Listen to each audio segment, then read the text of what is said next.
Hello friends, नमस्कार। आप सभी को नमस्कार, सभी का वेलकम इस क्लास में। You all are welcome to this class. Confirm करें आपका ऑडियो वीडियो एक्सेसिबल है। Please confirm your audio video is okay, it is accessible to all of you. So जितने स्टूडेंट्स ऑलरेडी लाइव क्लास को join कर चुके हैं, quickly वो confirm कर देंगे उनका ऑडियो वीडियो उनको एक्सेसिबल है। Please confirm quickly. तो जैसे ही आप कंफर्म करेंगे, I will be able to start the discussion.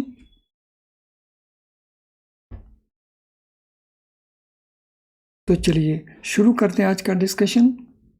तो आज का जो हमारा डिस्कशन है वो इम्पोर्टेंट क्वेश्चंस रहेंगे बैंकिंग रेगुलेशन एक्ट को लेकर के।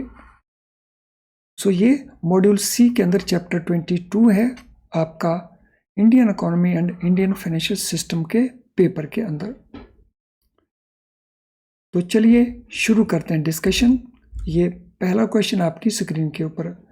According to Section 10 of this Act, which of the following is not a requirement for a person employed by a banking company?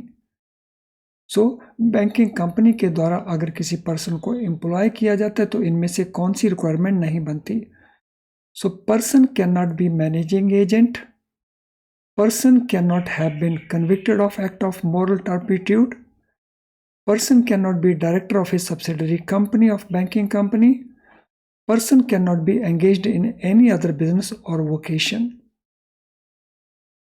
तो सेक्शन 10 जो मैनेजमेंट है किसी भी बैंकिंग कंपनी का, उसको लेकर के ये सेक्शन है। तो हमने बताना है इसमें से कौन सी रिक्वायरमेंट नहीं है for a person to be employed by banking company in the management. तो क्वेश्चन नंबर 10 का आंसर क्या बनेगा? तो क्वेश्चन रिलेट करता है persons in management of A bank. तो इनमें से कौन सी जो रिक्वायरमेंट है वो रेलेवेंट नहीं है, which is not a requirement.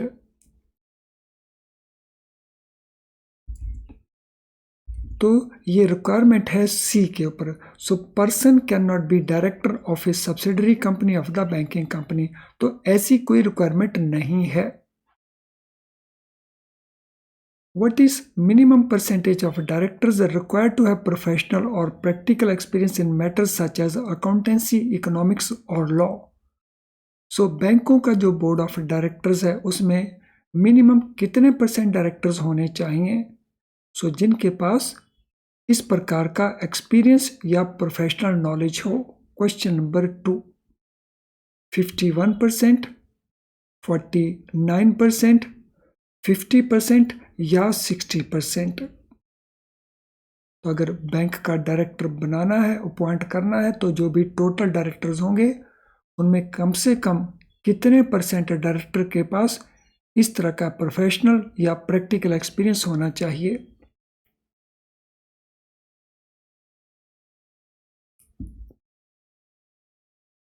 तो क्वेश्चन नंबर 2 के लिए हमारा आंसर बनता है ए, at least 51%।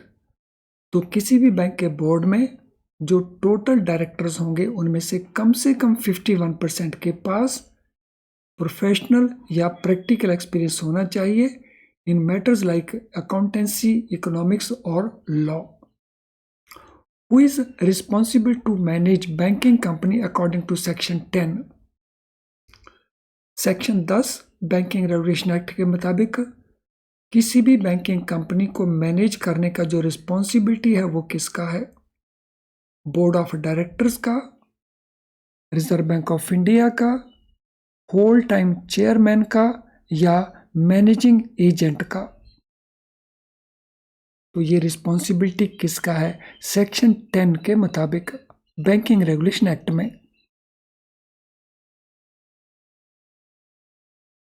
So whose responsibility is it? किसकी वो रिस्पॉन्सिबिलिटी है? तो वो रिस्पॉन्सिबिलिटी है होल टाइम चेयरमैन की। So who is responsible for management of a banking company according to section 10? Section 10 के मुताबिक वो रिस्पॉन्सिबिलिटी किसकी है? So let us go to next question. According to section 10, which of the following is a requirement for a person managing a banking company? अगर किसी person को manage करना है बैंकिंग कंपनी को, तो उसके लिए इनमें से कौन सी रिक्वायरमेंट है? Person's term of office will not be more than 5 years at one time. Person's remuneration cannot take the form of share in the profit of the company. Person cannot be director of any other company, or person's remuneration must be excessive in opinion of Reserve Bank of India. So question number 10, what is most appropriate answer? So कौन से aspect के ऊपर ये answer बनता है?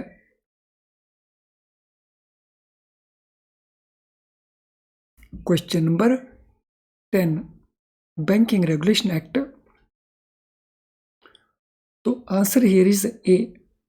सो जो whole time chairman होगा उसका जो टर्म ऑफ ऑफिस होगा, so that will not be more than 5 years at any one time.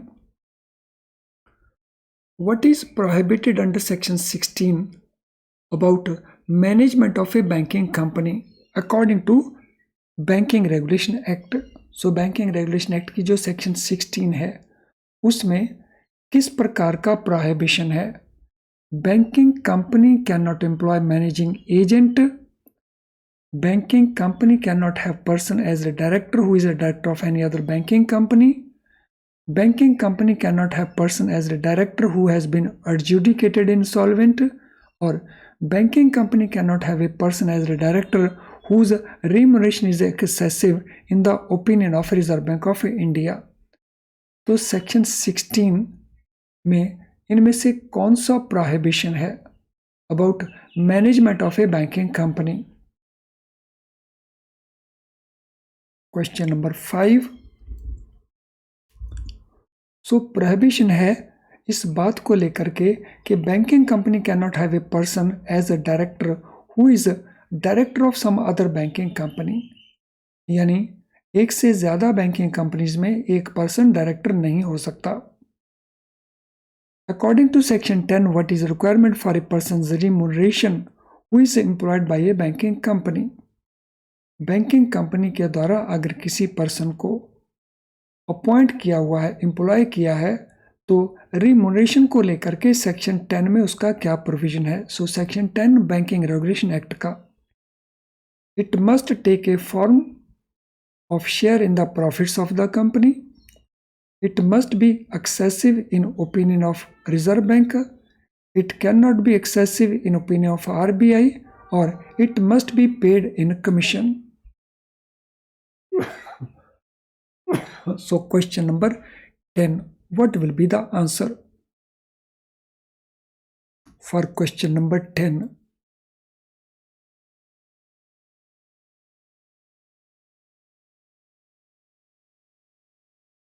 So question number 10 का आंसर क्या रहेगा?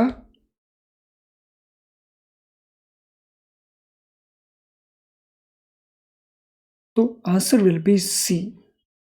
सो it can not be excessive in opinion of reserve bank of India. जो remuneration दिया जाएगा वो excessive नहीं होना चाहिए रिजर्व बैंक ऑफ इंडिया के ओपिनियन के मुताबिक.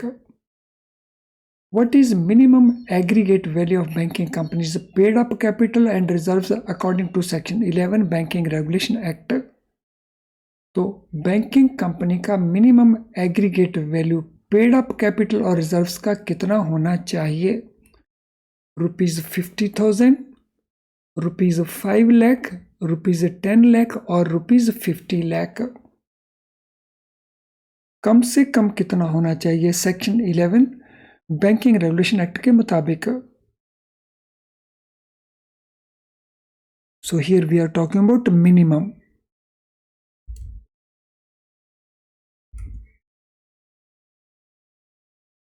सो minimum it should be 5 lakh, कम से कम 5 लाख रुपए सेक्शन 11 के मुताबिक.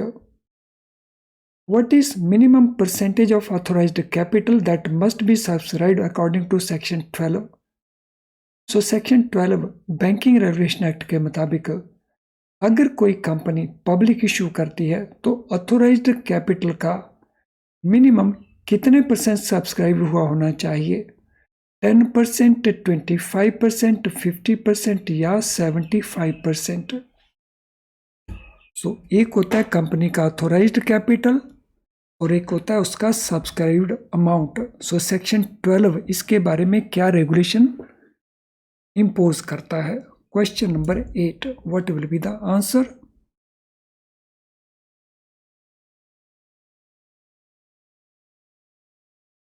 सभी ऑप्शन को इवेल्युएट करिए और फिर आंसर को प्रोवाइड करिए।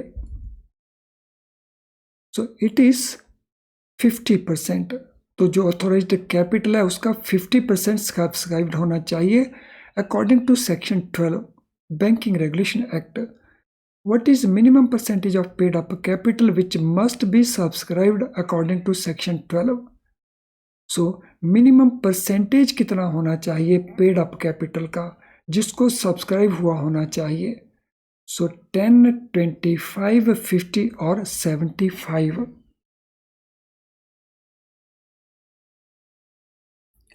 Which must be subscribed percentage of paid up capital? तो ये क्वेश्चन नंबर 8 का ही रिवाइज्ड वर्जन है, लैंग्वेज थोड़ी सी डिफरेंट है but question is the same. So can banking companies capital consist of preference share? क्या किसी बैंकिंग कंपनी का जो कैपिटल है क्या उसमें प्रेफरेंस शेयर्स हो सकते हैं? Yes, no, it is not mentioned in the section और नन ऑफ द अबव। तो whether it can have preference shares और नॉट, कोई भी banking company. So question number 10, they can not, preference shares उनके नहीं हो सकते।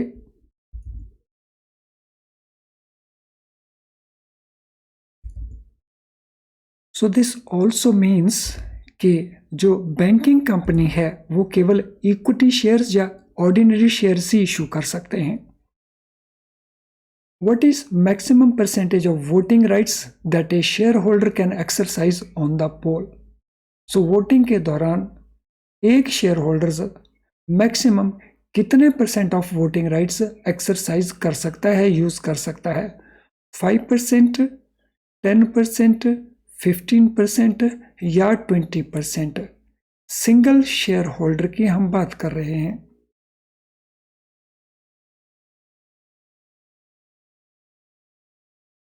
So in the process of voting, so what is the maximum percentage of voting rights that a shareholder means single shareholder can use? So it is restricted to 10%, 10% ज़्यादा से ज़्यादा। Can a shareholder exercise more than 10% of total voting rights of all shareholders of the banking company? क्या एक share holder exercise कर सकता है more than 10% of total vote rights of all share holders? Yes, no, it is not mentioned और none of the above. तो इसका answer already हमें मिल चुका है क्वेश्चन नंबर 11 के अंदर। तो वो 10% से ज़्यादा एक्सरसाइज नहीं कर सकता। What is minimum percentage of profit which banking company must transfer to statutory reserve fund each year according to section 17 Banking Regulation Act? So जितनी भी बैंकिंग कंपनीज हैं उनको ट्रांसफर करना होता है कुछ amount as a percentage of profit to statutory reserve fund हर साल। ये रिक्वायरमेंट है सेक्शन 17 बैंकिंग रेगुलेशन एक्ट का। तो ये मिनिमम परसेंटेज कितना है? 5%, 10%, 15% या 20%? So what is this minimum percentage? Question number 13.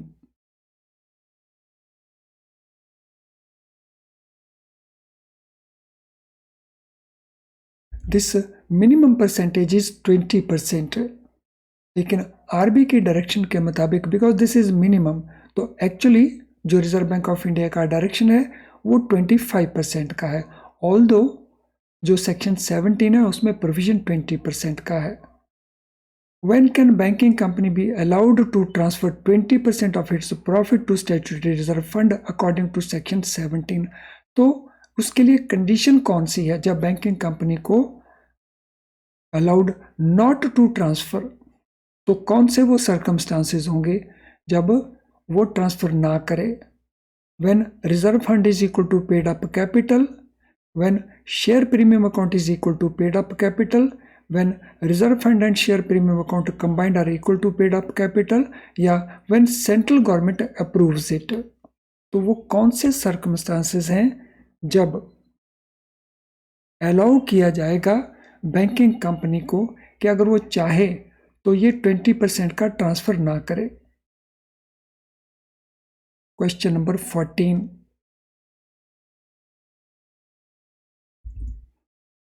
तो क्वेश्चन नंबर 14 के लिए आंसर होगा सी।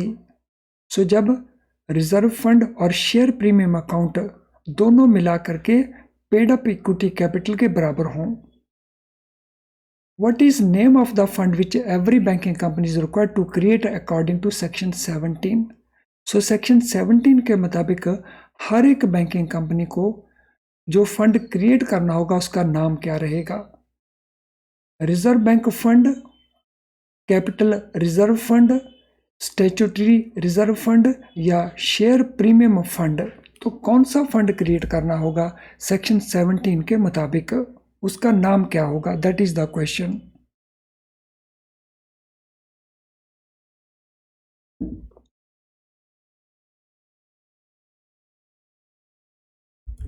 सो क्वेश्चन 15 के लिए the answer will be C, statutory reserve fund. According to section 15 Banking Regulation Act, what expenses must be completely written off before bank can pay any dividend? So bank जब dividend pay करेंगे तो वो पे करेंगे जब वो पूरी तरह से राइट ऑफ कर देंगे कुछ एक्सपेंसेस को। सेक्शन 15 में वो एक्सपेंसेस कौन से हैं बैंकिंग रेगुलेशन एक्ट के मुताबिक? Preliminary expenses only, organisation expenses only, share selling commission and brokerage only, or all capitalized expenses including preliminary expenses, organizational expenses, share selling commission, brokerage, amount of losses incurred, or any other item of expenditure on intangible assets।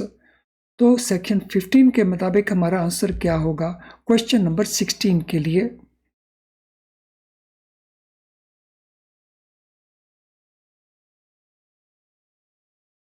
So what is the answer according to section 16?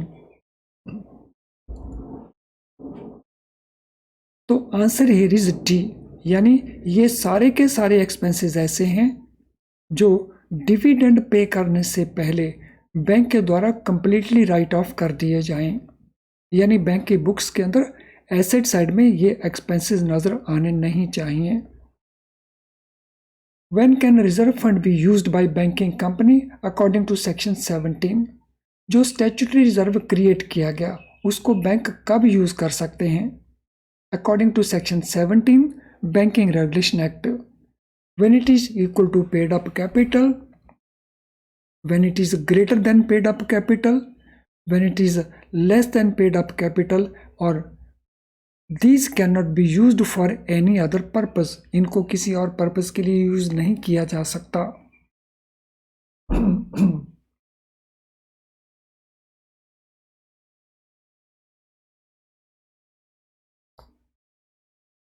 Question number 17, these cannot be used for any other purpose। तो यहां पे हमारा answer बनेगा D, इन reserve fund को यानी statutory reserve funds को किसी और पर्पस के लिए यूज नहीं किया जा सकता। Which type of bank is required to maintain cash reserve according to section 18? Banking regulation act की सेक्शन 18 के मुताबिक कौन से बैंक हैं जिनको कैश रिजर्व मेंटेन करना होगा? Scheduled banks only, non scheduled banks only, all banks regardless of being scheduled or non-scheduled, और कुछ बताया नहीं गया sufficient information इस आंसर को देने के लिए. So which type of bank is required to maintain cash reserve under Section 18 Banking Regulation Act?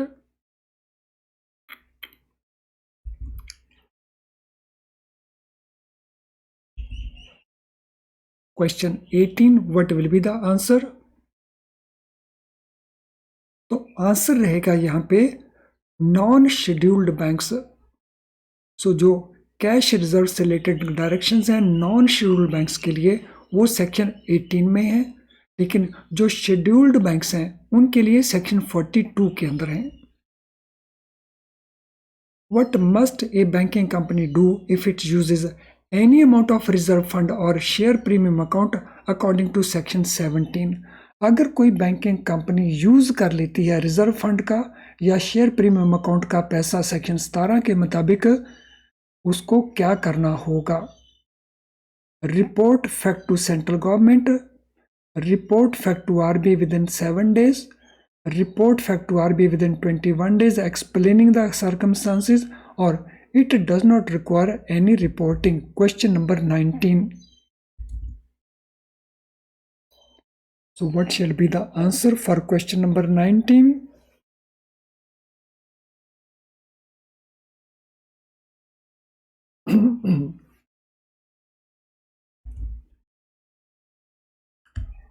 So answer हमारा रहेगा सी, यानी 21 डेज के अंदर ये इन्फॉर्म करना होगा आरबीआई को, और साथ में सर्कमस्टांसेस भी इन्फॉर्म कर रहे होंगे कि ये पैसा क्यों यूज किया गया.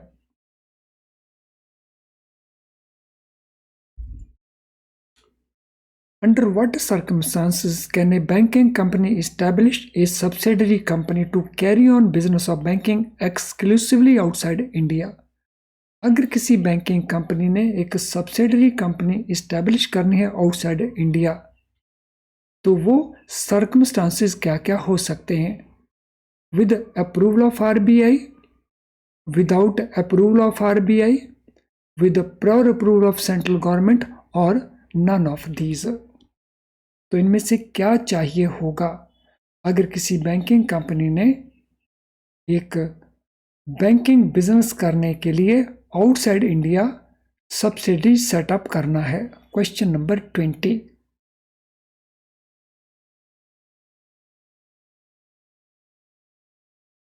सो क्वेश्चन नंबर 20 के लिए आंसर क्या बनेगा? So it is a, with prior approval of reserve bank, RBI की प्रायर अप्रूवल के साथ. What type of approval is required for a banking company to undertake business other than banking through subsidiary company? अगर किसी banking company ने कोई ऐसा business करना है जो बैंकिंग बिजनेस नहीं है, तो उसके लिए किस तरह का अप्रूवल चाहिए होगा बैंकिंग कंपनी को? आरबीआई की अप्रूवल, सेंट्रल गवर्नमेंट की अप्रूवल, या दोनों से अप्रूवल, या कोई अप्रूवल की जरूरत नहीं होगी? Question number 21. What type of approval will be required to undertake business other than banking through subsidiary company?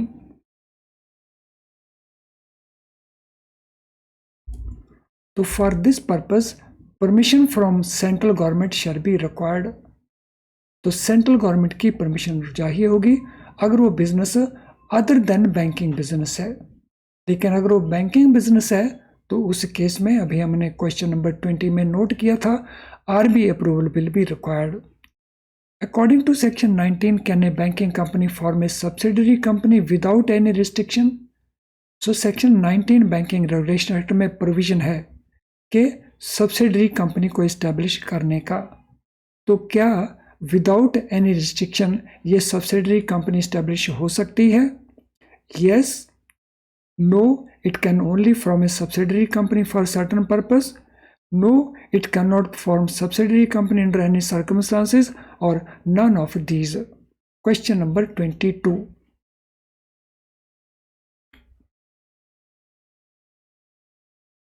So what is the answer for question number 22?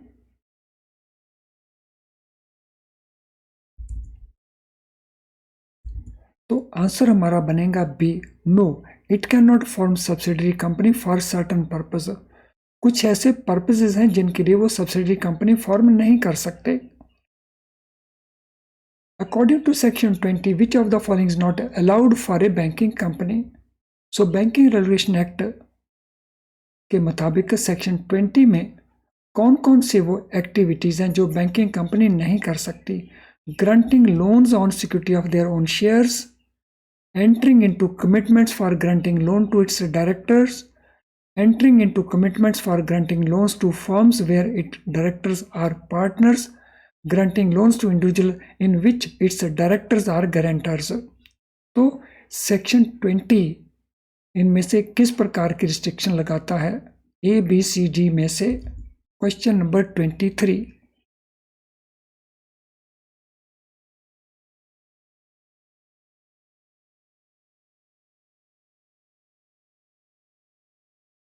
Question number 23. So what shall be the answer for question number 23? तो answer will B ए।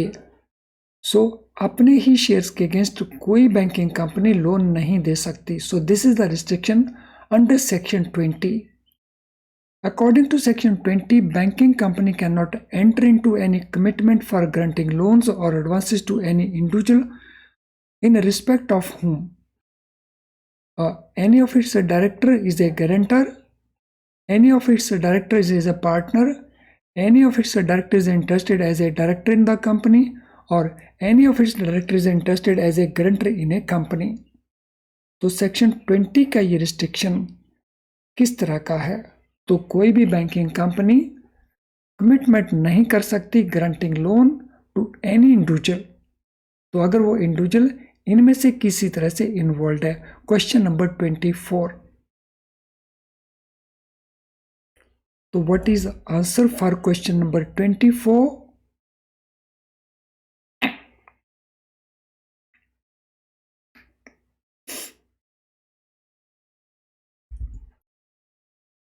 तो answer here is B.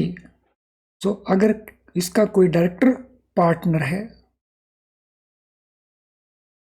According to section 20, banking company cannot enter into any commitment for granting loans or advance to any firm in which any of its directors is interested as a partner, any of its directors is interested as a manager, any of its directors is interested as an employee, or any of its directors is interested as a guarantor। तो ये question virtually repeat question है, तो answer is a, director interested as a partner in some partnership firm। According to section 21 Banking Regulation Act, why may RBI determine policy with regard to advances to be followed by banks? तो banks किस प्रकार के advance करेंगे, इसके लिए reserve bank of India policy बना सकता है अंडर सेक्शन 21। तो ऐसा क्यों है? इन interest of depositors, in interest of banks, in interest of borrowers, or in interest of the shareholders। Question number 26। So what is the answer for question number 26?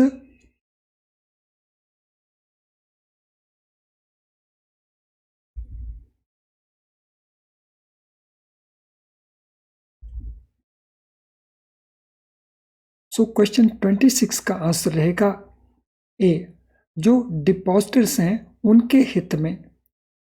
तो ये policy reserve bank of India determine कर सकता है। What is power of RBI with regard to controlling advances by banking companies? So banking companies के advances को control करने के लिए रिजर्व बैंक ऑफ इंडिया के पास क्या पावर है? It may suggest policies to banks for making certain type of loans, it may suggest margins to be maintained by banks for making certain type of loans. RBI may direct banks with respect to purpose of a loan, margin to be maintained, maximum loan which can be given, and rate of interest to be charged, or RBI may suggest maximum quantum of loan which can be given to single entity and rate of interest to be charged। तो RBI के पास powers वो कौन सी हैं advances को control करने के point of view से?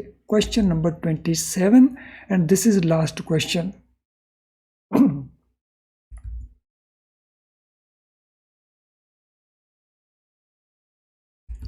सो ये पावर्स रिलेट करती हैं सी को, जिनको हम कहते हैं सिलेक्टिव क्रेडिट कंट्रोल। सो सिलेक्टिव क्रेडिट कंट्रोल में आरबीआई डायरेक्ट कर सकता है कि किस पर्पस के लिए लोन दिए जा सकते हैं, मिनिमम मार्जिन कितना मेंटेन करना होगा, मैक्सिमम अमाउंट लोन का कितना होगा और रेट ऑफ इंटरेस्ट कितना चार्ज करना होगा। So these type of instructions called selective credit control. चलिए फ्रेंड्स, आज के इस सेशन को अब हम वाइंड अप करेंगे। तो वाइंड अप करने से पहले आज के सेशन से रिलेटेड अगर आपका कोई क्वेश्चन है तो कमेंट बॉक्स में आप अपने क्वेश्चन को टाइप कर सकते हो। So other than this lesson, अगर आपकी और कोई रिक्वायरमेंट है तो उसके लिए आप हमें ईमेल आईडी हमारा है ये, तो यहाँ पे हमें मेल कर सकते हो, या हमारी ऐप का जो मैसेज बॉक्स है उस मैसेज बॉक्स के अंदर भी आप अपने क्वेश्चन को टाइप कर सकते हैं। चलिए अब इस सेशन को वाइंड अप किया जाए। Thank you friends, all the best.